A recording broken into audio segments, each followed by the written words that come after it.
പ്രിയ സഹോദരങ്ങളെ, കർത്താവായ യേശു ക്രിസ്തുവിലുള്ള സ്നേഹവന്ദനം നിങ്ങളെ അറിയിക്കുന്നു. ഇന്നിവിടെ ഞാൻ ചിന്തിക്കാനായിട്ട് പോകുന്ന വിഷയത്തിൻ്റെ തമ്പനയിലാണ് നിങ്ങളിപ്പോൾ കാണുന്നത്.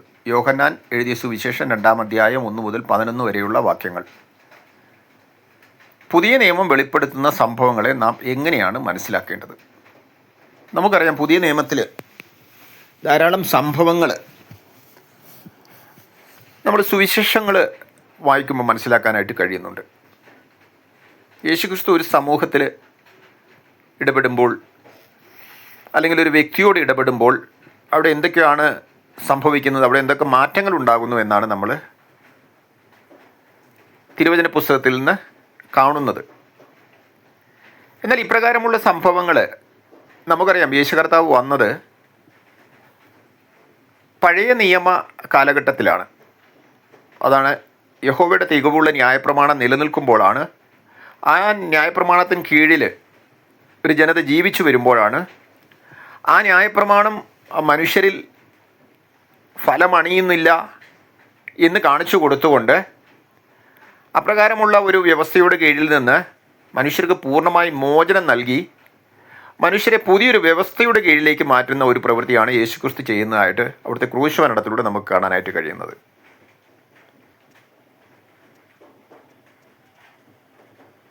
ഇത്തരത്തിലുള്ള സംഭവങ്ങളിൽ നമുക്ക് ഇങ്ങനെയുള്ള കാര്യങ്ങൾ കണ്ടെത്താനായിട്ട് കഴിയുമോ എന്നാണ് നമ്മൾ ഈ വേദഭാഗ പഠിക്കുന്നതിലൂടെ ചിന്തിക്കാനായിട്ട് പോകുന്നത്.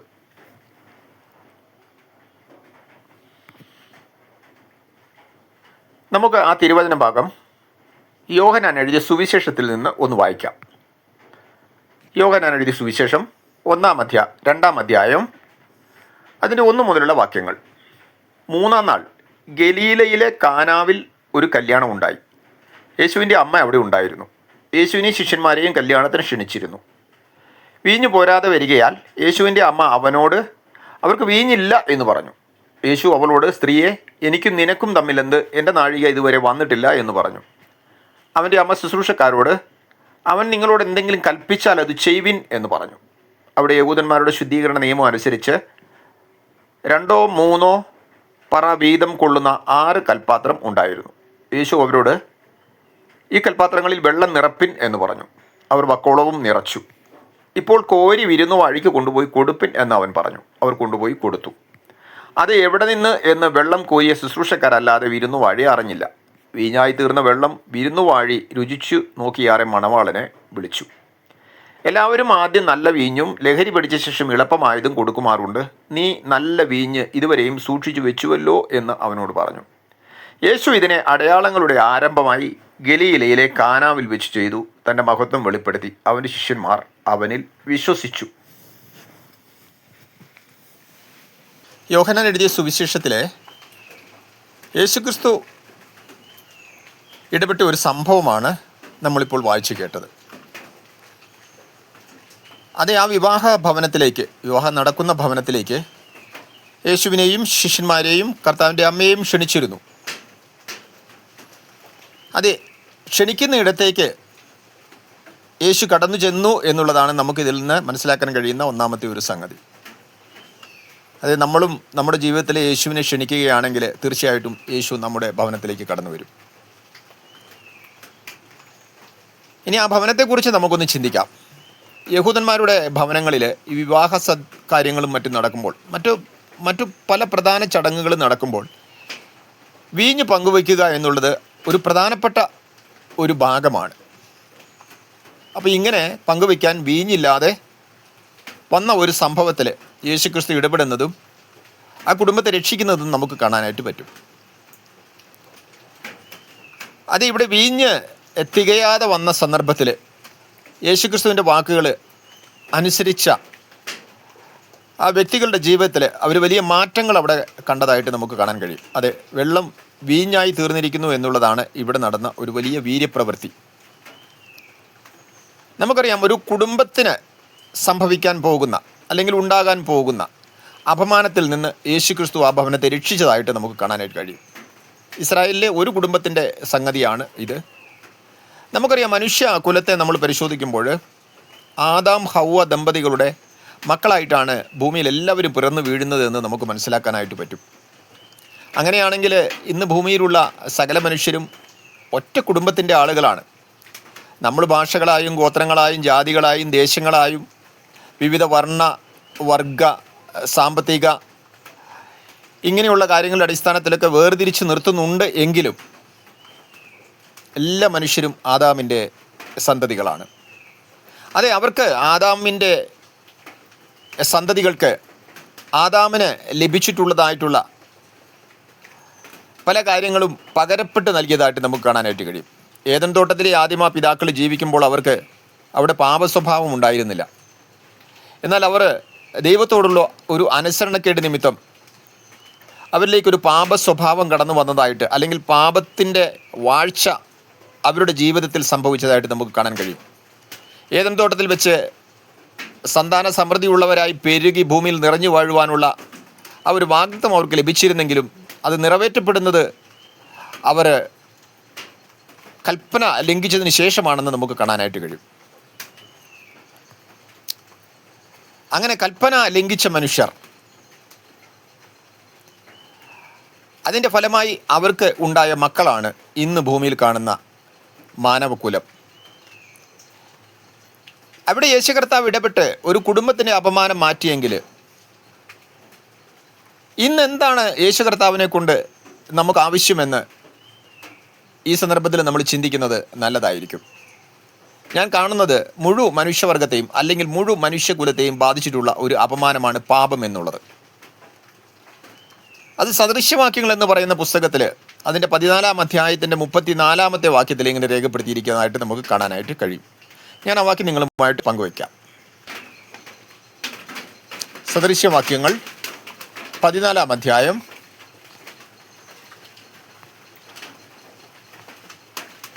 34-ാമത്തെ വാക്യം. നീതി ജാതിയെ ഉയർത്തുന്നു, പാപമോ വംശങ്ങൾക്ക് അപമാനം. ഇവിടെ ഈ വാക്യത്തിൻ്റെ 2 ഭാഗങ്ങളായിട്ട് പറഞ്ഞിരിക്കുന്നത് വളരെ മനോഹരമായിട്ടുള്ള കാര്യങ്ങളാണ്. നീതി ജാതിയെ ഉയർത്തുന്നു, പാപമോ വംശങ്ങൾക്ക് അപമാനം.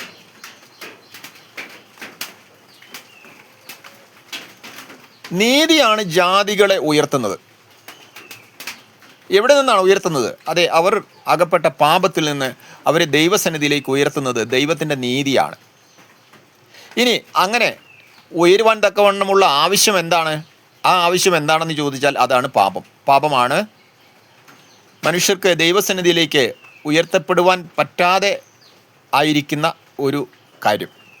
പാപമാണ് അക്കാര്യം. അത് മുഴുവൻ മാനവകുലത്തെയും ബാധിച്ചിരിക്കുന്നു. അത് മാനവകുലത്തിനേറ്റ അപമാനമാണ്. ഇതിൽ നിന്ന് ദൈവത്തിൻ്റെ നീതി മനുഷ്യരെ ദൈവസന്നിധിയിലേക്ക് ഉയർത്തുന്നതായിട്ട് നമുക്ക് കാണാനായിട്ട് പറ്റും. ഇനി നമുക്ക് നോക്കാം ദൈവത്തിൻ്റെ നീതി എങ്ങനെയാണ് മനുഷ്യനെ ഉയർത്തുന്നതെന്ന്. പുതിയ നിയമത്തിലാണ് ഇത് നമുക്ക് കാണാനായിട്ട് കഴിയുന്നത്. നമുക്കറിയാം, ന്യായപ്രമാണത്തെ മനുഷ്യർക്ക് നൽകിയ ഒരു കാലഘട്ടമുണ്ട്. ആ ന്യായപ്രമാണം മനുഷ്യർക്ക് ആചരിക്കാൻ ബുദ്ധിമുട്ടുണ്ട്. അതിൻ്റെ കാരണം എന്താണെന്ന് പുതിയ നിയമം നമുക്ക് വെളിപ്പെടുത്തി തരുന്നുണ്ട്. അതാണ് ജഡത്തിൻ്റെ ബലഹീനത നിമിത്തമാണ് ദൈവനിയമത്തിൻ്റെ നീതി പുറപ്പെടുവിക്കുവാൻ മനുഷ്യർക്ക് കഴിയാത്തത്. അതിൽ നിന്ന് ഉയർത്തുവാനാണ് യേശു ക്രിസ്തു ഭൂമിയിലേക്ക് വരുന്നത്. ഈ മർമ്മത്തെ നമ്മൾ വിളിച്ചറിയിക്കുന്നത് സുവിശേഷം എന്ന പേര് കൊടുത്തുകൊണ്ടാണ്. സുവിശേഷത്തിലാണ് മനുഷ്യവർഗത്തിൻ്റെ ഉയർത്തപ്പെടൽ വിവരിച്ച് കാണിക്കുന്നത്. അതായത് പാപത്തിൽ അടയ്ക്കപ്പെട്ട അല്ലെങ്കിൽ അധർമ്മിയായി തീർന്ന മനുഷ്യനെ ദൈവസന്നിധിയിലേക്ക് ഉയർത്തുന്നതിനുള്ള മാർഗമാണ് സുവിശേഷം. ഈ സുവിശേഷത്തെക്കുറിച്ച് എനിക്ക് ലജ്ജയില്ല എന്നാണ് അപ്പോസ്തലൻ പൗലോസ് രേഖപ്പെടുത്തുന്നത്. റോമർക്ക് എഴുതിയ ലേഖനം 1-ാം അധ്യായം 15, 16, 17 വാക്യങ്ങൾ വായിക്കുമ്പോൾ, അത് വിശ്വസിക്കുന്ന ഏവനും, ആദ്യം യഹൂദനും പിന്നെ യവനനും രക്ഷയ്ക്കായിട്ട് ദൈവശക്തിയാകുന്നുവല്ലോ. അത് ഏതാണ്? അത് സുവിശേഷമാണ്. സുവിശേഷമാണ് മനുഷ്യവർഗത്തെ പാപത്തിൽ നിരീക്ഷിക്കുന്ന ദൈവശക്തി. ഈ സുവിശേഷത്തിലാണ് ദൈവത്തിൻ്റെ നീതി വെളിപ്പെട്ടു വരുന്നത്. അതായത് സുവിശേഷത്തിൽ ദൈവത്തിൻ്റെ നീതി വിശ്വാസം ഹേതുവായും വിശ്വാസത്തിനായിക്കൊണ്ടും വെളിപ്പെട്ടു വരുന്നു. അത് ദൈവത്തിൻ്റെ നീതി ഒരു മനുഷ്യനിലേക്ക് വെളിപ്പെട്ടു വരുമ്പോൾ ആ മനുഷ്യൻ താൻ സ്വീകരിച്ച വിശ്വാസത്താൽ നീതീകരിക്കപ്പെട്ട് ആ വിശ്വാസം കാത്തു സൂക്ഷിക്കുന്നവനായിട്ട് എന്നേക്കും ജീവിക്കുന്നു. വിശ്വാസത്തിനായിക്കൊണ്ടും വെളിപ്പെട്ടു വരുന്നു. ഇങ്ങനെ നീതീകരിക്കപ്പെടുന്ന മനുഷ്യൻ വിശ്വാസത്താൽ ജീവിക്കുമെന്നാണ് രേഖപ്പെടുത്തിയിട്ടുള്ളത്. എൻ്റെ നീതിമാൻ വിശ്വാസത്താൽ ജീവിക്കുമെന്ന് രേഖപ്പെടുത്തിയിരിക്കുന്നല്ലോ. അങ്ങനെ ക്രിസ്തുവിലുള്ള വിശ്വാസം മനുഷ്യനെ നീതീകരിക്കുകയും തുടർമാനമായ വിശ്വാസത്തിൽ ആ നീതിമാൻ ജീവിക്കുകയും ചെയ്യുന്നു. ഇപ്രകാരം നീതിയോടുകൂടി പാപപ്രവൃത്തികൾ വിട്ടൊഴിഞ്ഞ് ജീവിക്കുന്നവരാണ് ദൈവത്തിൻ്റെ നീതിമാന്മാർ. ഇങ്ങനെയൊരു നീതീകരിക്കപ്പെട്ട അവസ്ഥയിലേക്ക് മനുഷ്യൻ എത്തിച്ചേരുന്നത് യേശുക്രിസ്തുവിൻ്റെ സുവിശേഷം മുഖേനയാണ്. ഞാൻ മുൻപ് പറഞ്ഞു, ഒരു കുടുംബത്തെ ബാധിച്ചിരിക്കുന്ന അപമാനത്തിൽ നിന്ന് യേശുക്രിസ്തുവിന് അവരെ രക്ഷിക്കാൻ കഴിയുന്നത് പോലെ തന്നെ മുഴുവൻ മനുഷ്യവർഗത്തെയും അവരകപ്പെട്ടിരിക്കുന്ന പാപങ്ങളിൽ നിന്ന് രക്ഷിക്കുവാൻ യേശുക്രിസ്തുവിന് കഴിയുമെന്ന് പുതിയ നിയമം നമുക്ക് പറഞ്ഞു തരുന്നു. അതുകൊണ്ട് തന്നെ മത്തായി എഴുതിയ സുവിശേഷത്തിൻ്റെ 1-ാം അധ്യായത്തിൻ്റെ 21-ാം വാക്യം നമ്മൾ വായിക്കുമ്പോൾ, അവൻ തൻ്റെ ജനത്തെ അവരുടെ പാപങ്ങളിൽ നിന്ന് രക്ഷിപ്പാനിരിക്കുക കൊണ്ട് നീ അവന് യേശു എന്ന് പേർ ഇടണമെന്ന് പറഞ്ഞു. അതെ, യേശുക്രിസ്തു രക്ഷകനാണ്, മനുഷ്യവർഗത്തെ അവരുടെ പാപങ്ങളിൽ നിന്ന് രക്ഷിക്കുന്നവനാണ്. ഇനി മറ്റൊരിടത്ത് യേശു ഇങ്ങനെ പറയുന്നുണ്ട്, ഞാൻ അങ്ങനെയുള്ളവൻ എന്ന് നിങ്ങൾ വിശ്വസിക്കാഞ്ഞാൽ നിങ്ങൾ നിങ്ങളുടെ പാപങ്ങളിൽ മരിക്കും. അതെ, പാപങ്ങളിൽ നിന്ന് മരിക്കുന്നതിൽ നിന്ന് മനുഷ്യനെ രക്ഷിക്കുന്ന രക്ഷകനായിട്ട് യേശുക്രിസ്തു ഭൂമിയിലേക്ക് കടന്നു വന്നിരിക്കുന്നു. യേശുക്രിസ്തുവിൽ വിശ്വസിക്കുന്നവന് നിത്യജീവനുണ്ട്. ദൈവം സകലവും ഭംഗിയായി ചെയ്ത് നിത്യതയും മനുഷ്യരുടെ ഹൃദയത്തിൽ വെച്ചിരിക്കുന്നു. എങ്കിലും അത് പ്രാപിക്കുന്നതിന് ദൈവം എന്ത് ചെയ്തിരിക്കുന്നു എന്ന്, അതിന് ആദിയോടന്തം ഏത് വിധത്തിലാണ് ക്രമീകരിച്ചിരിക്കുന്നത് മനസ്സിലാക്കുവാനുള്ള കഴിവ് മനുഷ്യർക്കില്ല. സദൃശവാക്യക്കാരൻ സഭാപ്രസംഗി എന്ന പുസ്തകത്തിൽ ഇക്കാര്യത്തെ രേഖപ്പെടുത്തിയിട്ടുണ്ട്. അതെ, മനുഷ്യരുടെ ഉള്ളിൽ നിത്യജീവൻ്റെ ആശയുണ്ട് എങ്കിലും അത് നിവർത്തിക്കുവാനുള്ള യാതൊരു സംവിധാനങ്ങളും ശാസ്ത്ര സാങ്കേതിക വിദ്യകളും ഭൂമിയിൽ രൂപപ്പെടുത്തുവാനോ രൂപപ്പെട്ടതായിട്ടോ നമ്മൾക്ക് കാണാൻ കഴിയുന്നില്ല. എന്നാൽ ശാസ്ത്രത്തിന് അംഗീകരിക്കാൻ കഴിയാത്ത തെളിവുകളുടെ അടിസ്ഥാനത്തിൽ മാത്രം കാര്യങ്ങൾ മനസ്സിലാക്കുന്ന ഈ ലോകത്തിന് വിശ്വാസം എന്നുള്ളത് ഒരു ഭോഷത്വമായിട്ട് നിലനിൽക്കുകയും വിശ്വസിച്ചുകൊണ്ട് നിത്യജീവനിലേക്ക് പ്രവേശിക്കുവാനായിട്ട് അവർക്ക് കഴിയാതെ വരികയും ചെയ്യുന്നു. യേശുക്രിസ്തുവിൽ വിശ്വസിക്കുന്നവന് നിത്യജീവനുണ്ട്. എൻ്റെ ഈ കൊച്ചു സന്ദേശം കേൾക്കുന്ന പ്രിയ സ്നേഹിത, തെളിവുകൾ അന്വേഷിക്കാതെ ഒരു പാപബോധം തന്നിൽ ഉണ്ടാവുകയും യേശുക്രിസ്തു പാപത്തിന് പരിഹാരകനാണെന്ന് വിശ്വസിച്ചുകൊണ്ട് യേശുക്രിസ്തുവിൽ വിശ്വസിക്കുകയും ചെയ്യുക. ഒരു നല്ല ജീവിതത്തിൻ്റെ ഉടമയായിക്കൊണ്ട് ഭൂമിയിൽ ജീവിച്ച് നിത്യത പ്രാപിക്കുവാനായിട്ട് ദൈവത്തിൻ്റെ ഈ ആലോചന ദൈവം ഭൂമിയിൽ സുവിശേഷം മുഖേന അവതരിപ്പിച്ചിരിക്കുന്നു.